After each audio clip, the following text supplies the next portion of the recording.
ഞാൻ ഇവിടെ അമർത്തുമ്പോൾ വേദന തോന്നുന്നുണ്ടോ? ഉണ്ട് ഡോക്ടർ. നിങ്ങളുടെ തലവേദനയ്ക്ക് കാരണം മറ്റൊന്നുമല്ല, സൈനസൈറ്റിസ് ആണ്. പേടിക്കാനൊന്നുമില്ല. ഇത് 2 തരത്തിലുണ്ട്: അക്യൂട്ട് സൈനസൈറ്റിസും ക്രോണിക് സൈനസൈറ്റിസും. അക്യൂട്ട് അത്ര പ്രശ്നമില്ലാത്ത അവസ്ഥയാണ്. അതാണ് പേടിക്കേണ്ടതില്ല എന്ന് പറഞ്ഞത്. മരുന്നുകൊണ്ട് മാറ്റാവുന്നതേ ഉള്ളൂ.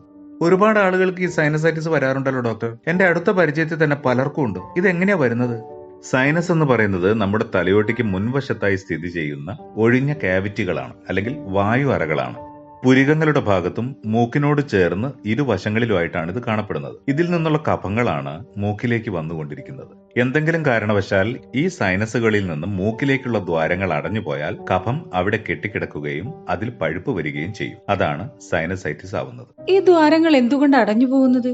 അതിന് പല കാരണങ്ങളുണ്ട്. ബാക്ടീരിയ, വൈറൽ ഇൻഫെക്ഷൻ, ഫംഗസ് ബാധ, പിന്നെ മൂക്കിന്റെ പാലത്തിനുള്ള വളവ്, നിരന്തരമായ അലർജി, ഇതൊക്കെ കൊണ്ടും സൈനസിൽ ബ്ലോക്ക് ഉണ്ടാവാം. ഇത് ക്രോണിക് സൈനസൈറ്റിസിൽ എത്തിയാൽ നേസൽ എൻഡോസ്കോപ്പിക് സർജറിയിലൂടെ സുഖപ്പെടുത്താവുന്നതുമാണ്. എല്ലാ തലവേദനയും സൈനസൈറ്റിസ് അല്ല. അതുകൊണ്ട് തുടർച്ചയായി ഉണ്ടാവുന്ന തലവേദനയെ അവഗണിക്കുന്നത് അപകടമാണ്.